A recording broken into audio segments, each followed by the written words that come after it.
வணக்கம் நண்பர்களே, முக்கிய செய்திகளை இந்த பதிவில் பார்க்க போகிறோம். ராஜா அவர்கள் உடல்நலக் குறைவு காரணமாக அப்போலோ ஹாஸ்பிட்டலில் ட்ரீட்மெண்ட்டில் இருக்காரு. உடல்நலம் தேறி வராரு அப்படிங்கிற தகவலை கேள்விப்படுறோம்.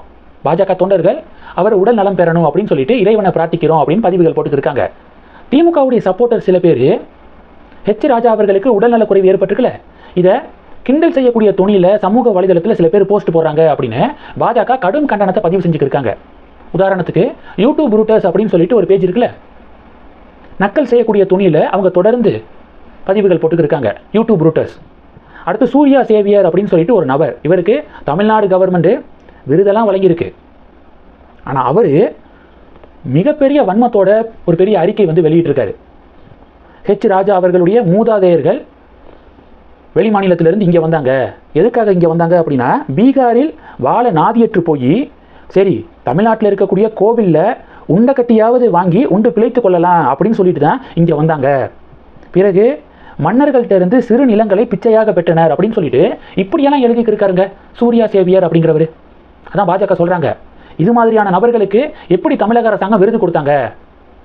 திமுக ஆட்சியை புகழ்ந்து பேசுறதுனால விருது கொடுத்துட்டாங்க போல. ஆனால் விருது பெறுவதற்கு சிறிதும் தகுதியே இல்லாத நபர் தான் இந்த சூர்யா சேவியர் அப்படின்னு பாஜகவினர்கள் கொந்தளிக்கிறத பார்க்க முடியுது.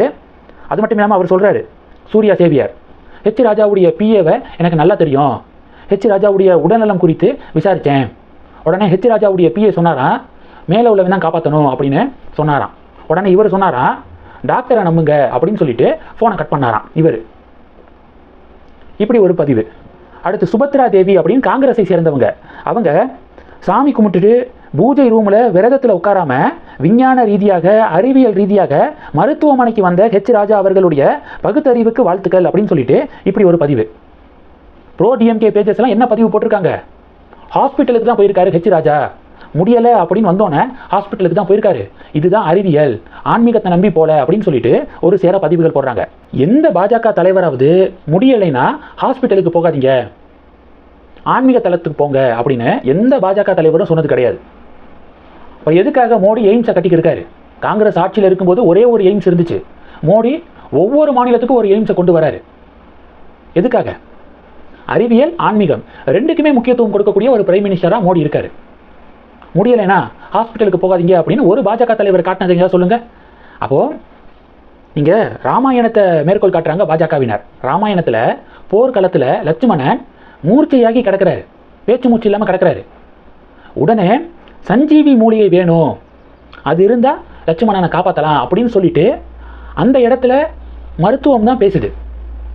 மாயாஜாலம் இல்லை பக்கத்தில் ராமர் இருக்காரு, ராமர் காப்பாற்றிட்டாரு அப்படின்னு சொல்லிட்டு ஹிந்து மதத்தில் உடைய மிக முக்கியமான ஒரு புராணமான ராமாயணத்தில் என்ன சொல்லியிருக்காங்க, மருத்துவத்தை தான் முக்கியத்துவம் பண்ணியிருக்காங்க. அப்போ எந்த இடத்துலையும் ஹிந்து மதத்துலையும் சரி ஹிந்து மத தலைவர்களும் சரி மருத்துவத்தை நம்ப வேண்டாம் அப்படின்னு சொல்லலை.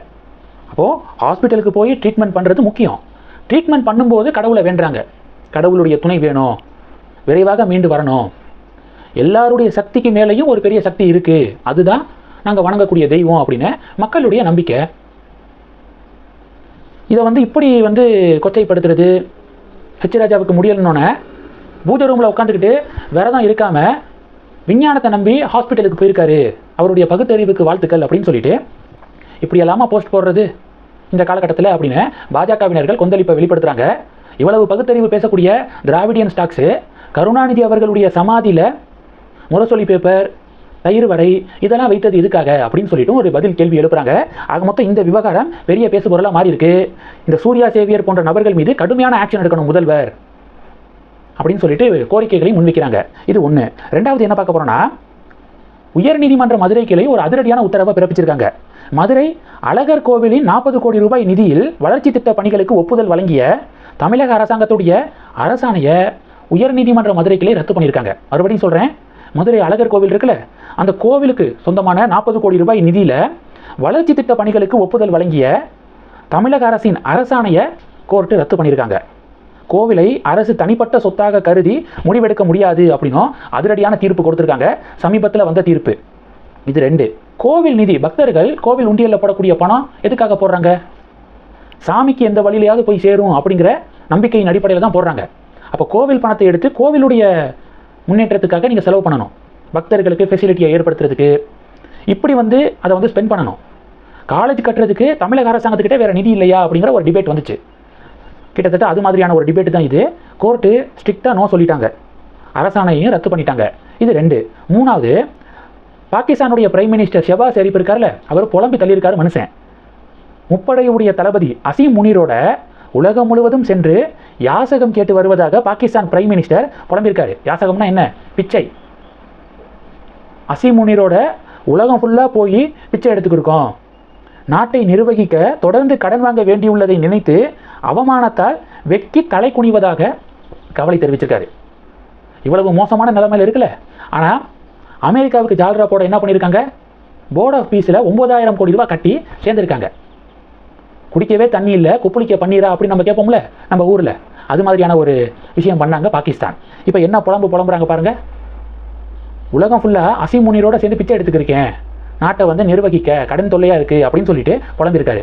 இந்த செய்திகள் எல்லாத்தையும் பற்றி உங்களுடைய பார்வைகளை மறக்காமல் கமெண்ட் பண்ணுங்கள். தொடர்ந்து கணக்கில் இருங்க. அடுத்தடுத்து நிறையா பதிவுகளை பார்க்க போகிறோம். நன்றி. ஜெய் ஹிந்த்.